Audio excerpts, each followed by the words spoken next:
Bismillahirrahmanirrahim. Qala al-musannif rahimahullahu ta'ala wa adama an-naf'a bihi wa bi'ulumihi wa bikum fid dharaini amin radhiyallahu ankum.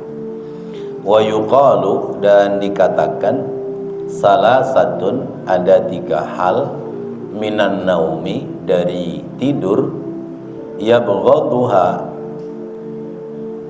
benci kepada tidur pada posisi tiga hal, yaitu Allah Ta'ala.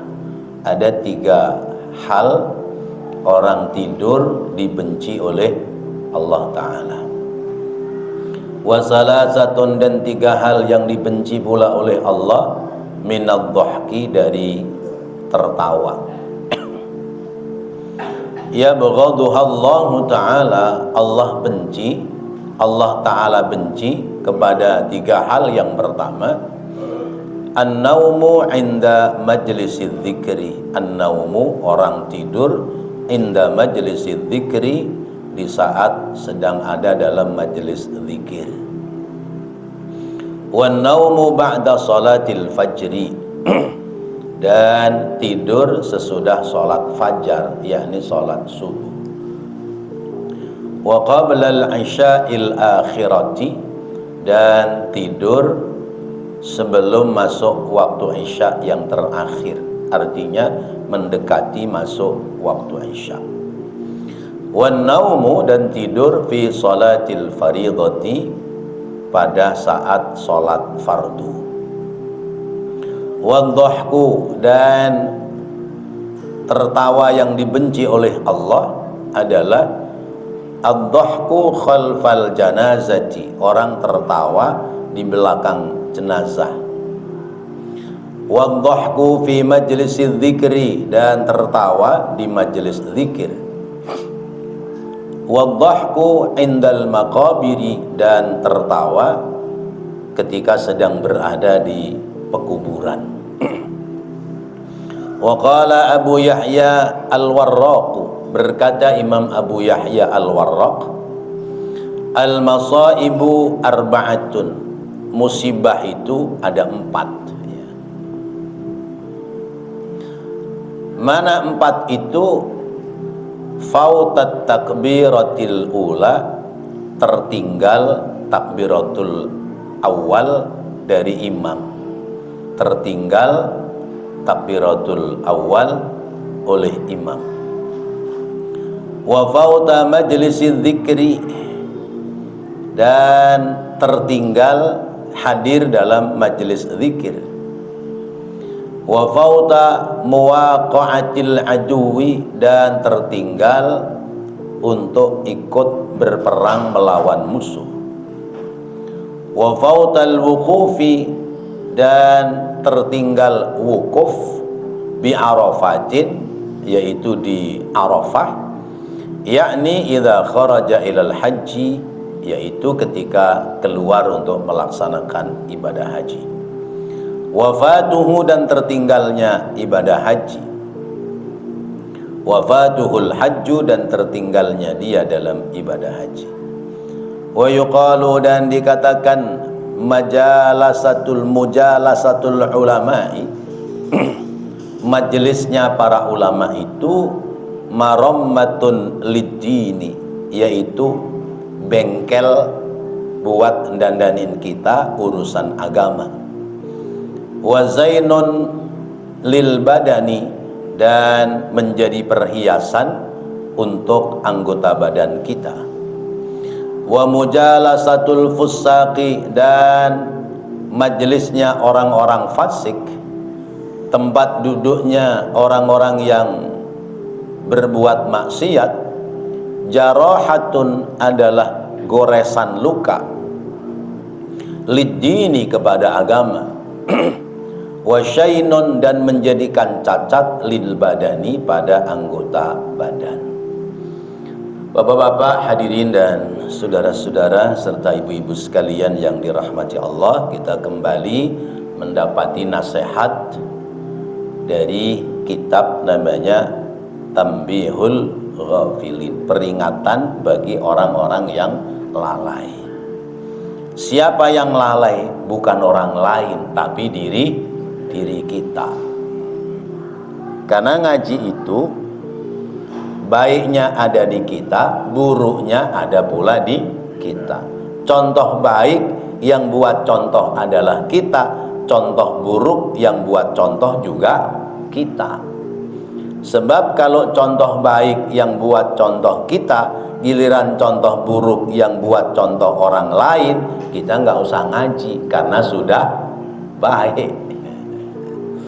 Kita ini kan belum baik, sedang belajar untuk menjadi orang-orang yang baik. Pelajaran yang kita peroleh ada 3 tidur yang dibenci oleh Allah, yaitu tidur ketika sedang ada di majelis zikir atau majelis ilmu. Orang sedang ada di majelis zikir. Majelis zikir ini majelis mengingat Allah. Kalau hati kita bersih, pikiran kita terang, kita sedang duduk di tempat di mana kita mengingat Allah, sehingga seolah-olah kita sedang dilihat oleh Allah, rasanya nggak pantas, ya, sedang berhadapan dengan Allah, kita malah tidur. Misalnya lagi zikir la ilaha illallah, la ilaha illallah, atau la ilaha illallah, la ilaha illallah, la ilaha illallah.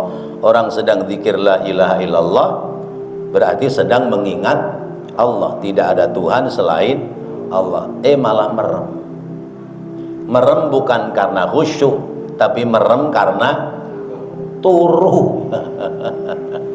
Tidak sekedar ngantuk, malah tidur. Ntar begitu udah selesai, makanan datang baru melek. Baru melek. Kalau ada makanan yang sekiranya enak, digeser ke dia. Giliran baca zikirnya, turu tidur. Ada yang begitu. Ada juga. Ya, kadang-kadang kita di majelis zikir itu ada yang begitu, mungkin karena lelahnya atau mungkin karena kurang perhatiannya terhadap berzikir, sehingga tidak bisa memaknai betapa pentingnya orang sedang berzikir. Berzikir itu kan mengingat Allah, seolah sedang berkomunikasi dengan Allah. Atau kita duduk dalam majelis ilmu, karena saking khusyuknya manggut-manggut,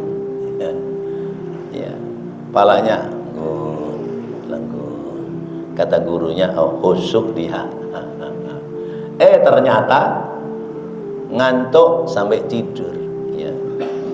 Maka menjadi istilah ngaji itu ada cilek, ada cidok, ada cidur, ada jiler. Satu lagi ada cider, ya. Ngaji sambil melek, namanya cilek. Ya. Cider ngajinya sambil nyender. Cidok ngajinya ngantuk. Cidur ngajinya tidur. Jiler, Masya Allah. Ya kadang-kadang ada. Terus yang seperti itu biasanya kalau lagi dengerin khutbah Jumat. Biasanya kalau lagi dengerin khutbah Jumat, padahal sebelum Jumatan sudah kailulah, udah tidur sesaat, ya. Mungkin jam 10 atau jam 9 tidur dah barang setengah jam supaya ntar Jumatan melek. Tetap aja tidur. Itu ada beberapa hal. Ada beberapa hal. Hal yang pertama memang orang ini lelah, sedang lelah, ya, sehingga ruangannya ber-AC, ya, terus kemudian sejuk, akhirnya tidur.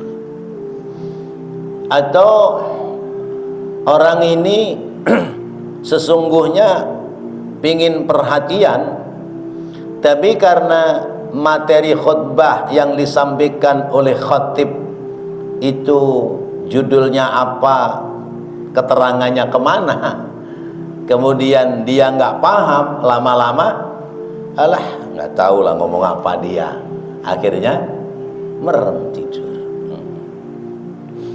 Atau memang dia sholat Jumat itu sekedar jalan ibadah, tapi tidak ada motivasi dalam ibadah Jumat itu taqarrub ilallah, mendekatkan diri kepada Allah. Padahal khususnya ibadah sholat Jumat itu ibadah yang paling afdol. Ibadah sholat yang paling afdol adalah sholat Jumat. Bahkan sholat Jumat lebih afdol minal idain, dari sholat Idul Fitri maupun Idul Adha. Sholat Jumat yang khusyuk dari awal sampai akhir, dengerin khutbah dengan baik, sholat Jumat dengan baik sempurna, ditutup dengan zikir, maka pahalanya sama dengan ibadah haji.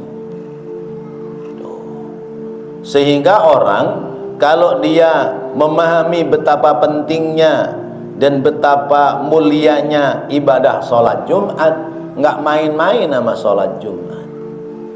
Datang pingin di awal waktu.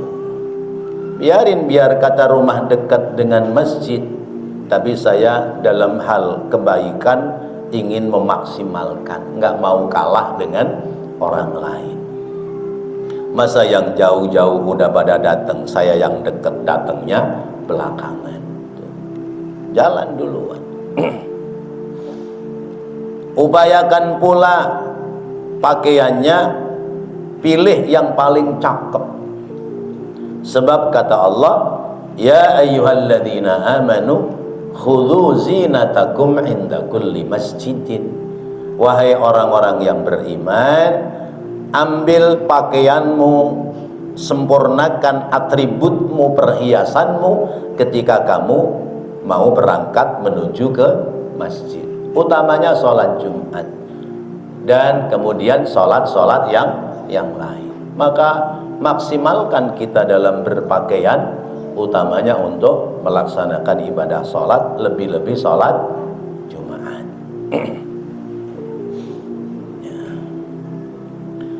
Sehingga Allah menjadi tidak menyukai orang ada di majelis zikir, ada di majelis ilmu, dia tidur, apalagi jirok ngajinya sambil ngorok, kedengeran banget, kleker. Nah, jangankan Allah yang akan mempersiapkan keuntungan pahala, guru yang ngajar kalau jamaahnya tidur semua, bagaimana kira-kira? Pasti dalam pikirannya, gua tinggal pulang aja, iya, biarin kehilangan dah, gitu. Iya. Jamaah yang lain yang lihat dia tidur ngorok juga pegel, nih orang mau ngaji mau tidur. Ya. Padahal niatnya tadi sudah benar ya. Allahumma ftah lana abwaba ilmika, ya Allah bukakan untuk kami pintu-pintu ilmu darimu. Rupanya salah dalam berdoa ya. Doanya bismika Allahumma ahya wa bismika amut. Akhirnya datang ke masjid bukan ngaji malah tidur. Ya sesekali begitu mah wajar, mungkin karena memang sedang dalam kondisi lelah atau kurang fit anggota badannya. Tapi kalau setiap ngaji tidur, ya Allah, ada pahala nggak kira-kira? Ya ada, tapi ya kurang pahalanya, ya kalah dengan yang sempurna dalam melaksanakan ibadah. Karena itu Allah mengajarkan kepada kita dalam hal ibadah dalam hal kebaikan badlul istita'ah, sempurnakan sesuai dengan kemampuan kita. Mau siapa saja ya. Misalnya kita bagian jadi imam, ya maksimalkan kita menjadi imam ya. Baca Fatihah upayakan yang bagus, baca surah yang benar, kemudian tungguin jamaah, jangan terburu-buru. Sekiranya jamaah Fatihah belum selesai di rakaat ketiga keempat, ya tungguin barang sebentar, jangan buru-buru. Mentang-mentang Fatihah imam sudah selesai langsung ruku, sementara makmum baru ihdinas siratal mustaqim. Akhirnya makmumnya memutuskan enggak menyelesaikan Fatihah. Akan lebih bagus kalau ya kita sebagai imam menunggu sampai sempurna Fatihahnya makmum. Dalam ruku ya subhana rabbiyal azimi wa bihamdihi, ya kita maksimalkan 3 kali, sekalipun itu hukumnya sunnah, supaya makmum juga maksimal. Rabbana lakal hamd sami Allahu liman hamidah, juga tungguin makmum supaya iktidalnya sempurna, doa iktidalnya juga sempurna. Dalam sujud begitu pula, tungguin makmum supaya sujudnya sempurna. Saya belakangan ini ya, khususnya sujud di rakaat yang terakhir itu baca subhana rabbiyal a'lanya saya tambahi kalau lagi jadi imam. Karena apa? Kadang-kadang kita sudah duduk tahiyat, ada makmum yang masih posisi sujud. Kasihan daripada dia rusak dalam berjamaah, maka kita tambahin subhana rabbiyal a'la wa bihamdihi, kadang-kadang 5 kali atau 7 kali. Nambahinya jangan 33 kali. Ntar orang bangun, lah imam belum bangun, sujud lagi dia, malah ngerusak kita. Ambil yang tengah-tengah. Nah itu cara-cara kita memaksimalkan ibadah, kita menyempurnakan dalam mengerjakan nilai-nilai kebaikan. Hatta sholat sunnah, kita sholat sunnah perlu doa iftitah apa tidak? Perlu, sekalipun doa iftitah adalah sunnah. Doa iftitah memang sunnah, sunnah yang dikerjakan pada pekerjaan ibadah sunnah. Tapi kalau memang ada kesempatan, ada waktu, maka jangan ditinggal, jangan ditinggal terus seperti itu ya. Atau sunnah qobliyah, sunnah ba'diyah, jangan kita anggap remeh, karena semua itu akan ada nilai di sisi Allah subhanahu wa ta'ala. Macam kita bertamu ke orang yang terhormat, maka pakaian kita sopan, bahasa kita ya tertata dengan rapi, kemudian akhlak adab kita juga sopan. Misalnya ngomong dengan tuan rumah ya berhadapan, jangan sampai ya kita namu ngomong sama tuan rumahnya di depan kita ngomongnya ke sono. Anu ya Pak, anu. Kata tuan rumah, ini bagaimana nih orang kok begini? Ya, nah jadi kita melatih diri, menata diri, yang sudah ibadah ini kita maksimalkan ibadahnya supaya bobot nilainya menjadi lebih besar. Allah tidak menyukai orang-orang yang tidur. Allah tidak menyukai orang tidur sesudah sholat fajar, sesudah sholat subuh ya. Jadi kalau kata orang tua dulu mah, jangan tidur pagi, nanti rezekinya dipatok ayam. Nah ini kan bahasa orang tua dulu. Kalau diterapkan sekarang, pasti anak-anak jawab, memang ada ayamnya mak, Ya. Orang ayamnya juga tidak ada. Artinya apa? Kalau kita tidur pagi, rezeki yang mestinya sampai kepada kita lari pindah sama orang lain. Kan pernah saya kasih contoh, kerjaan kita ojek pengkolan, kita punya langganan ya, ngojek nganter anak sekolah jam 6. Habis sholat subuh kita tidur ya. Padahal ini anak yang mau berangkat sekolah tank jam 6 udah siap, ditunggu 6-5 menit belum datang, 6-10 menit belum datang, ditelepon nggak diangkat. Ujung-ujungnya daripada anak ini sekolahnya terlambat, nunggu ojek yang biasa, dia akan ngojek orang lain. Akhirnya telepon balik, mohon maaf Bu, tadi saya ketiduran. Dia ngomong begitu, rezekinya dikasih nggak sama tukang ojek yang ketiduran? Enggak. Dikasihnya sama siapa? Tukang ojek yang on time tadi, yang siap. Berarti rezeki kita hilang gara-gara tidur pagi pada subuh. Nah ini contoh. Namanya kita ampingan rizki. Rizkinya mau datang, kita malah ngumpet, maka rezekinya jadi milik orang lain. Ya. La tanum ba'dal fajri, jangan kamu tidur sesudah sholat fajar. Fa innahu ya yurisul faqra, karena tidur sesudah subuh itu mewarisi fakir, melarat. Ya. Fakir yang pertama adalah fakir terkait dengan tadi hilang rezeki. Allah sudah nyiapkan rezeki, dia tidur maka rezekinya pindah sama orang lain. Itu fakir melarat dari sisi berarti tercegah rezeki.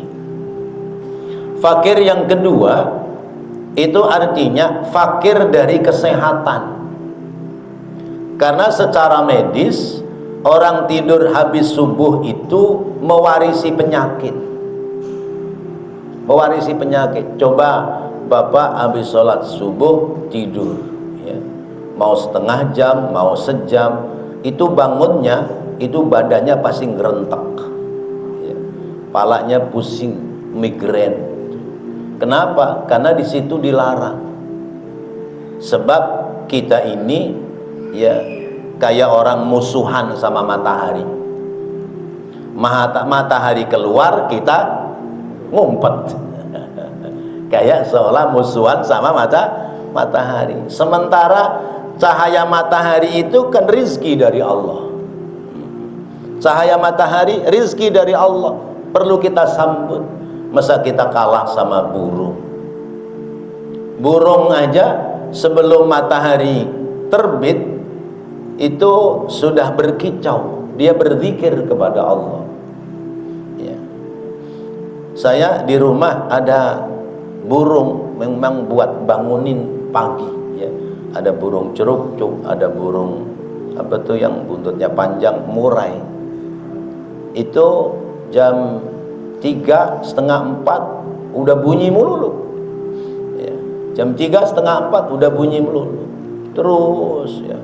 Cerucuknya ngerol ya, itu morainya juga nggak mau berhenti terus.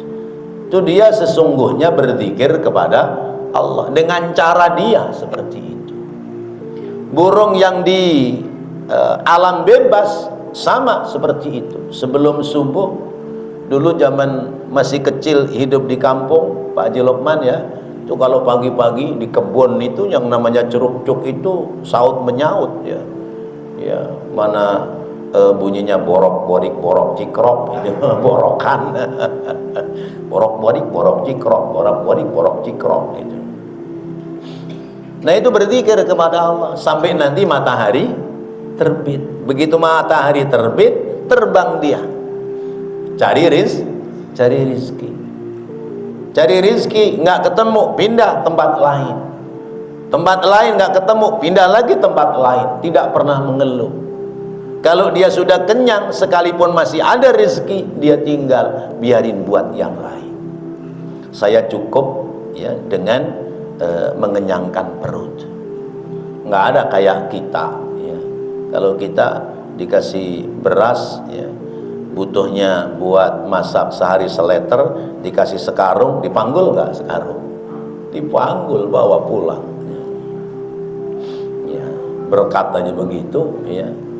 Berkat yang ditaruh di kantong plastik ya, itu tinggal nengteng. Tapi begitu udah selesai zikir doa, terus selesai makan kecil, sisanya ditinggal apa ditumplekin ke plastik? Tumplekin ke plastik ya. Ada yang rada-rada nafsu dikit ya, biar kata di tempat temennya seret aja sama dia tumplekin blek. Nah itu kita, binatang nggak begitu. Udah kenyang, udah, sekalipun di situ masih ada, dia tinggal pulang. Maka kata Rasulullah, orang akan masuk ke dalam surga kalau hidupnya itu qanaah kayak burung. Pagi berangkat perutnya kosong, sore pulang perutnya kenyang. Pagi sebelum berangkat dia berzikir dengan siulannya, sore hari mau masuk maghrib dia zikir lagi, berkicau lagi, sampai kemudian menutup mata untuk tidur. Nah kalau kita kan nggak begitu. Mau tidur aja masih mikirin duit, masih mikirin aduh besok bagaimana ya, ada urusan nih anu. Padahal semua sudah diatur oleh Allah Subhanahu wa ta'ala. Jadi hindari tidur ba'da subuh. Lain hal kalau orang memang habis tugas malam, terus kemudian capek, lelah, itu pun upayakan orang tidur itu kalau matahari sudah mulai menyengat ya, menyengat punggung ya, sudah mulai terasa panas matahari ya, jam-jam di atas jam 8 lah ya. Kalau memang betul-betul ngantuk karena satu dan lain hal. Jadi Allah tidak suka. Karena apa? Waktu fajar itu waktu yang istimewa. Kata Allah, wa Qur'anal fajr, inna Qur'anal fajri kana mashhuda. Bacalah Al-Quran di waktu fajar. Karena membaca Al-Quran di waktu fajar disaksikan oleh malaikat. Sehingga para mufassir ada yang memahami baca Quran di waktu fajar artinya ketika sholat subuh ambil surah-surah yang panjang. Yang panjang yang kita hafal ya. Ada pula yang memahami sesudah selesai sholat tahajud masih ada sisa waktu, baca Quran sampai masuk waktu subuh. Ada pula yang memahami sesudah selesai sholat subuh maka sisihkan waktu untuk zikir baca Al-Quran. Kenapa? Sebab waktu itu disaksikan oleh dua malaikat, malaikat sip malam dan malaikat sip siang. Karena pergantiannya itu ya, masuk waktu subuh kalau sip malam, kemudian berganti sip siang, kemudian sip siang berganti sip malam adalah menjelang masuk waktu maghrib. Maka di situ kita diperintahkan untuk berzikir, berdoa kepada Allah ya. Bahkan di Al-Quran diterangkan hendaknya wasabbih bihamdi rabbika bil huduwi wal asal, bertasbih memuji kepada Tuhanmu baik di waktu pagi maupun di waktu sore. Ada beberapa amalan ya, yang saya dapati, di antaranya pagi hari kita baca Allahumma inni asbahtu ushiduka wa ushhidu hamalata arsyika wa malaikataka wa jami'a khalqika annaka antallahu la ilaha illa anta wahdaka la syarika laka wa anna muhammadan abduka wa rasuluh. Dibaca 4 kali. Pada hafal apa enggak? Hafal Pak Ustaz ya, yang hafal Pak Ustaz. Kata Rasulullah, papan neraka itu 4 slip, apa kalau papan warung tuh ya, 4 lempeng. 4 lempeng ya, lempengannya 4 ya. Kalau orang itu membaca kalimat ini di waktu pagi hari itu kalau 1 kali baca baru ketutup 1, yang lempeng 3 belum kepasang. Kalau baca 2 kali baru ketutup 2, yang ketiga keempat belum. Kalau dibaca 3 kali 4 kali rapat itu pintu neraka. Maka siapa orang yang meninggal siang hari itu, maka dia tidak akan masuk ke dalam neraka. Sore hari dibaca Allahumma inni amsaitu ushiduka wa ushidu hamalata arsyika wa malaikataka wa jami'a khalqika annaka antallahu la ilaha illa anta wahdaka la syarika laka wa anna muhammadan abduka wa rasuluh. 4 kali. Siapa yang sore hari dia baca kalimat itu, dia meninggal dunia malam hari, maka dia akan terbebas dari siksa api neraka. Masya Allah. Tuh ya, ntar ditulisin dah ya. Dan insya Allah ditulisin. Kemudian kalau kita ingin diselamatkan oleh Allah ya, dari ujian-ujian, fitnah-fitnah dunia, maka baca kalimat hasbiyallahu la ilaha illa huwa alaihi tawakkaltu wa huwa rabbul arsyil azim 7 kali. Ini ayat Al-Quran ya, akhir dari surat apa ya, akhir dari surat At-Taubah.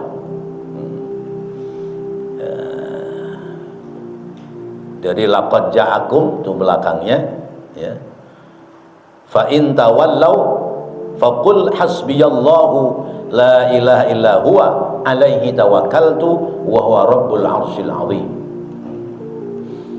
Insyaallah kita terbebas, selamat dari ujian-ujian dunia. Ada orang nggak suka dengan kita, mungkin mau nyerang ya lewat santet, teluh, insyaallah nggak kena. Mungkin orang itu nggak suka dengan kita, ingin mencelakai kita, maka kita akan diselamatkan oleh Allah. Itu diantaranya itu. Nah ini dikerjakannya pagi dan sore. Maka ba'da subuh usahakan jangan tidur, isi dengan berzikir kepada Allah. Saya kalau ba'da subuh itu tidak ada taklim, itu rutinitas saya sesudah selesai sholat subuh ya, menghatamkan 1 juz, baru kemudian saya mulai menulis lentera pagi.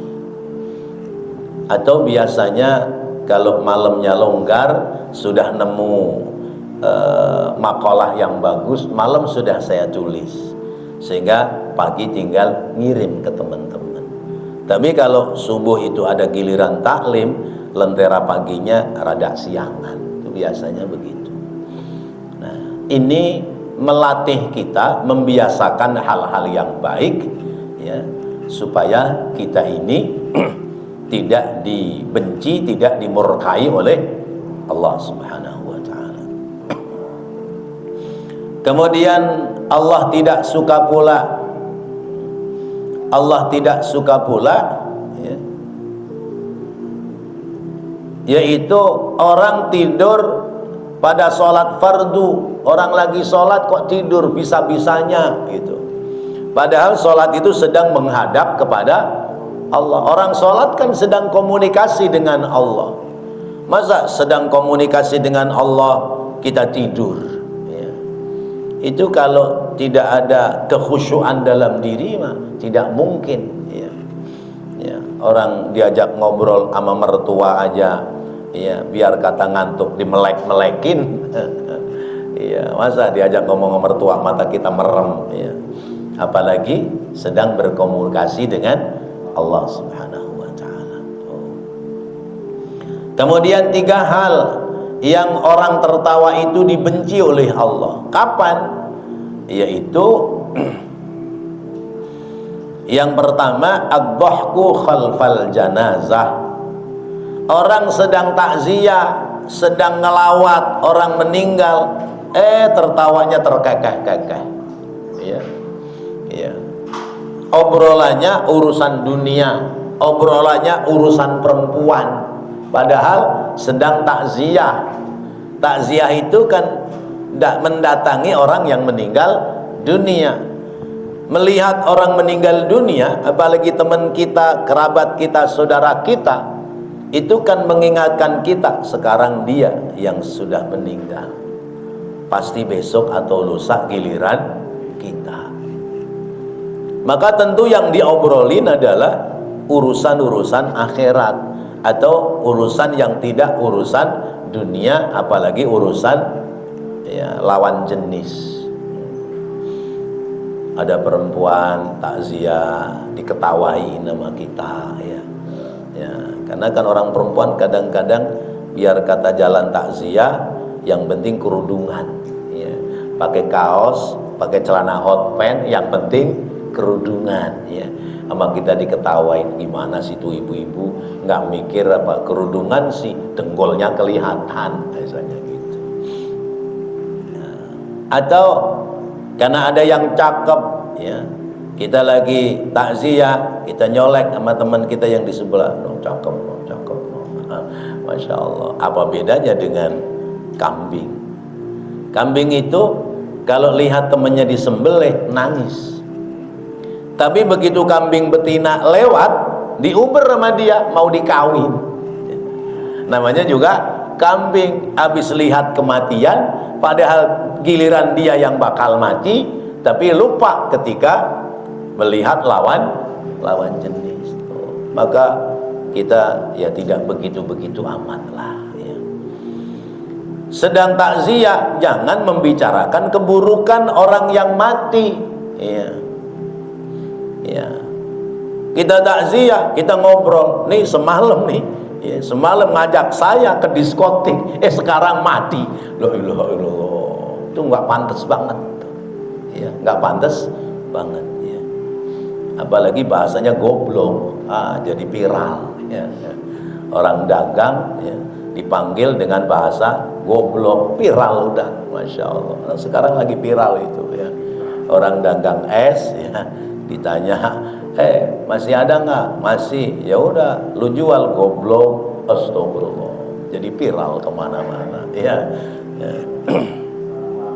Kita harus hati-hati, Lisan kita ini, ya, lisanmu harimaumu. Sekarang, ya, tanganmu juga harimaumu.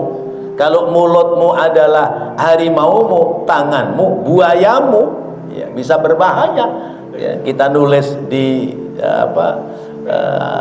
dunia maya, ya, karena jejak digital kita tidak akan hilang.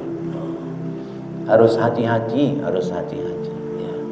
Masya Allah. Kalau kita mengaku sebagai orang beriman, maka tutur kata kita, bahasa kita harus kita tata, kita jaga. Tertawa di depan jenazah, atau lagi nganter jenazah, ketawa-ketawa dia di belakangnya, masya Allah. Kesannya kayak seneng melihat dia mati, ya. Ya, jadi dia ketawa aja, padahal mestinya takziah itu adalah berbelasungkawa, ya, ikut sedih, ikut merasakan sedih, ya, khususnya bagi orang yang sedang kena musibah. Kemudian tertawa yang tidak disukai oleh Allah adalah ad-dhahku fi majlis dzikri wa majlisil ilmi. Ya, tertawa-tertawa dalam majelis zikir atau majelis ilmu. Sengaja dilucu-lucuin biar orang tertawa. Ya. Kalau sekedarnya supaya orang punya perhatian boleh, apalagi masih terkait dengan ilmu. Rasulullah saja itu kadang-kadang mengajak tertawa dengan para sahabat. Rasulullah bercanda-canda juga sama sahabat, ya. Ada seorang perempuan datang kepada Rasulullah, "Ya Rasulullah, saya ingin mengadukan suami saya." Ya. Kata Rasulullah, "Bu, suamimu yang matanya ada item-itemnya ya?" Itu orang perempuan, "Enggak ya Rasulullah, mata suami saya normal." "Enggak Bu, mata suami ibu ada item-itemnya kan?" Enggak ya Rasulullah." "Lah emang mata suami ibu putih semua?" Itu namanya bercandanya Rasulullah. Ada ilmu di situ. Ada nenek-nenek datang, "Ya Rasulullah, saya ini bisa masuk surga apa enggak?" Jawab Rasulullah, "Nek, di surga enggak ada orang kayak nenek-nenek." Nangis itu. Nah itu seperti itu masih boleh. Ya. Ngaji, ya, ada tertawa terkait dengan menyemangati dalam pengajian boleh.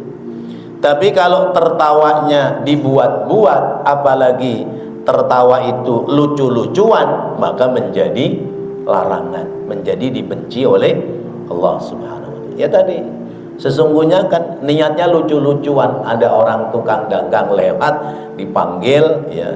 Kadang kan kita suka bercanda begitu, "Bang, masih ada nggak tuh jajanan?" "Masih." "Ya udah kalau masih ada, lu jual dah."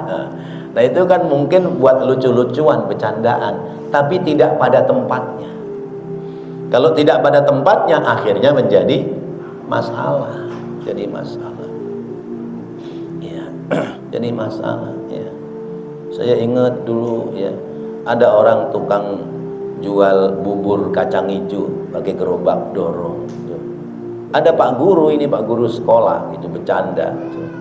"Mas, tuh kacang hijaunya sampean bikin santannya itu ya, meresnya pakai celana kolor ya?"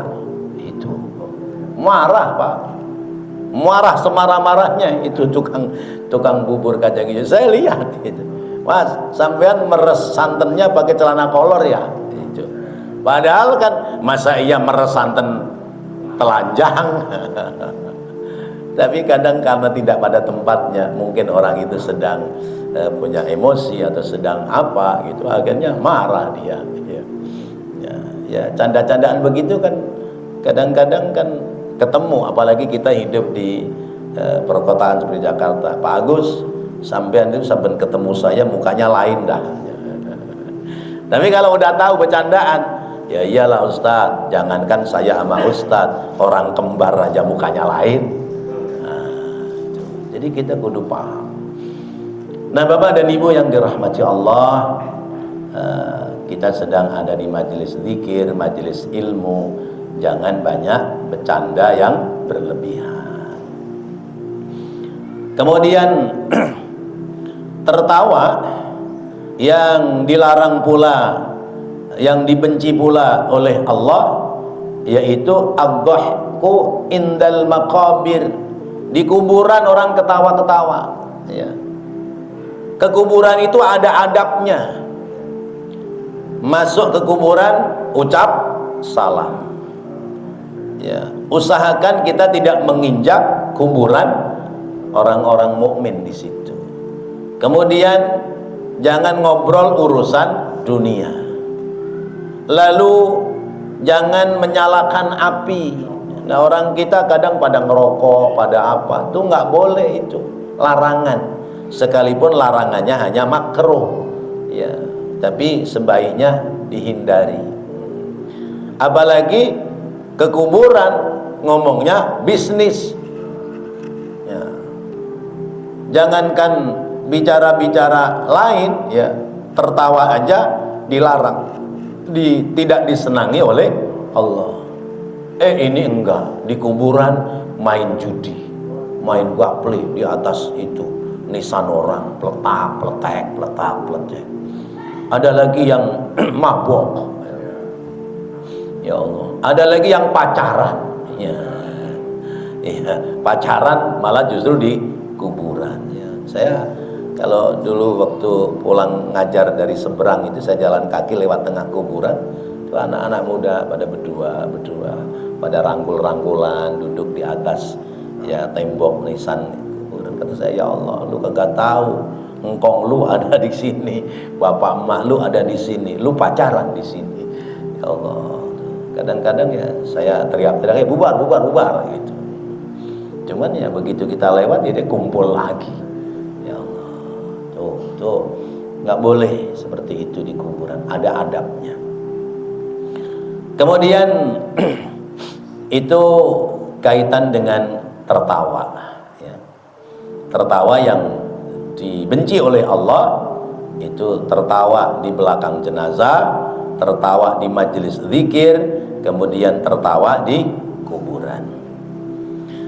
Nah, Imam Yahya, Abu Yahya Al-Warraq itu mengingatkan kepada kita. Kita ini kadang dapat musibah tapi tidak terasa dapat musibah.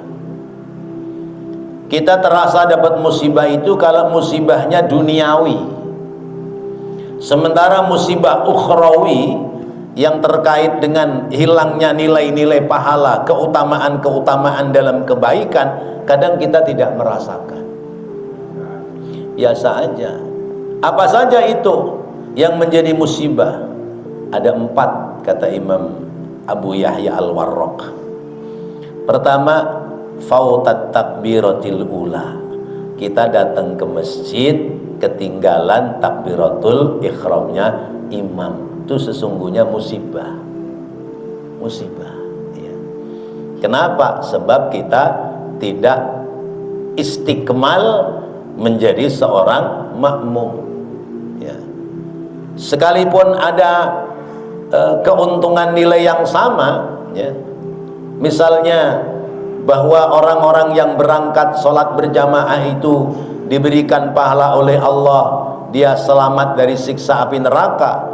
Yang datang telat juga dia terbebas dari siksa api neraka. Yang datang orang sudah bubar, ya, orang lain sudah bubar sholat jamaah, dia sholat sendiri juga sama. Tetapi dari sisi kesempurnaan kita dalam sholat, maka kita termasuk orang yang dapat musibah kalau tidak kebagian takbiratul ihramnya imam. Kalaupun kita ketinggalannya tidak jauh, pasti kita kehilangan Fatihah di rakaat pertama. Sebab begitu Allahu Akbar, imam ruku, berarti kita kehilangan Al-Fatihah. Maka rakaat kita dalam 2 rakaat atau 3 rakaat atau 4 rakaat ada yang gotang. Apa gotang bahasa kita? Ada yang kosong, ya. Kayak kita beli jagung rebus, ya. Kelihatannya mah ya, tembel gede, begitu dipotong dibuka kulitnya ternyata kerompang. Nah, berarti sholat kita ada yang kerompang, ada yang ompong. Tuh, maka itu termasuk musibah. Sebab berarti datang kita terlambat. Kita tidak tahiyatul masjid, kita tidak qobliyah, ya. Kita tidak menjawab azan, ya. Kita tidak mengutamakan baris di depan, ya. Maka itulah musibah buat kita. Orang telat kira-kira bisa nggak berdiri di barisan pertama? Ya nggak bisa, nabrak-nabrak ya barisan yang sudah ada. Nah itu maka disebutnya adalah musibah.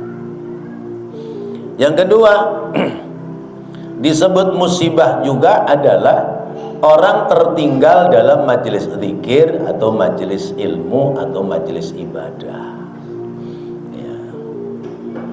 Kita misalnya sholat Jumat telat, itu musibah, ya. Daripada dengerin khutbah tidur mendingan tar aja kalau udah komat. Itu sesungguhnya musibah, ya. Di majelis zikir datang telat, alasan ini itu dan sebagainya, padahal mah pikirannya datang pertama dapat berkatnya satu, dapat terakhir juga berkatnya satu, mendingan terakhir aja. Musibah buat kita, musibah buat kita. Kemudian yang ketiga, ya, orang itu terlambat berangkat perang, ya, terlambat berangkat perang. Nah, ini bisa kita maknai di saat kita tidak dalam peperangan, berarti terlambat kita dalam ta'awun 'alal birri wat taqwa. Terlambat dalam lomba-lomba untuk kebaikan dan ketakwaan. Datang kotak amal, ya, orang lomba-lomba ngisi kotak amal, dia nggak kebagian. Nah, itu namanya terlambat berangkat perang. Lalu kemudian yang terakhir, yaitu orang dia terlambat wukuf di Arafah. Sementara al-hajju Arafah, ibadah haji itu wukuf di Arafah. Maka orang yang tertinggal wukuf di Arafah, fala hajjalahu, dia tidak mendapati ketentuan ibadah haji. Orang-orang mah taunya udah pulang ya Pak Haji, Bu Haji, Pak Haji, Bu Haji, nggak taunya dia tidak wukuf di Arafah. Ya harus mengulang berangkat haji lagi, ya. Wallahu a'lam bissawab. Mudah-mudahan Allah jadikan ilmu yang bermanfaat. Amin ya Allah ya Rabbal alamin. Rabbana taqabbal minna innaka antas sami'ul alim wa tub alaina innaka antat tawwabur rahim. Rabbighfir warham wa anta khairur rahimin. Wa sallallahu ala sayyidina Muhammadin wa ala alihi wa sahbihi wasallam walhamdulillahi rabbil alamin. Bapak Ibu, saya mengajak untuk berinfak, ya, karena di lapangan Rengas RW 3 itu malam tahun baru biasa mengadakan zikir bersama dengan maulid. Maka saya mohon nanti mungkin lewat Pak Takim atau teman-teman yang lain bisa minta bantuan untuk ikut andil dalam berlomba-lomba kebaikan, ya. Berapa kemampuannya silakan nanti dikumpulkan, dan supaya menjadi nilai kebaikan untuk bekal kita saat kembali kepada Allah Subhanahu wa taala. Amin ya rabbal alamin. Assalamualaikum warahmatullahi wabarakatuh.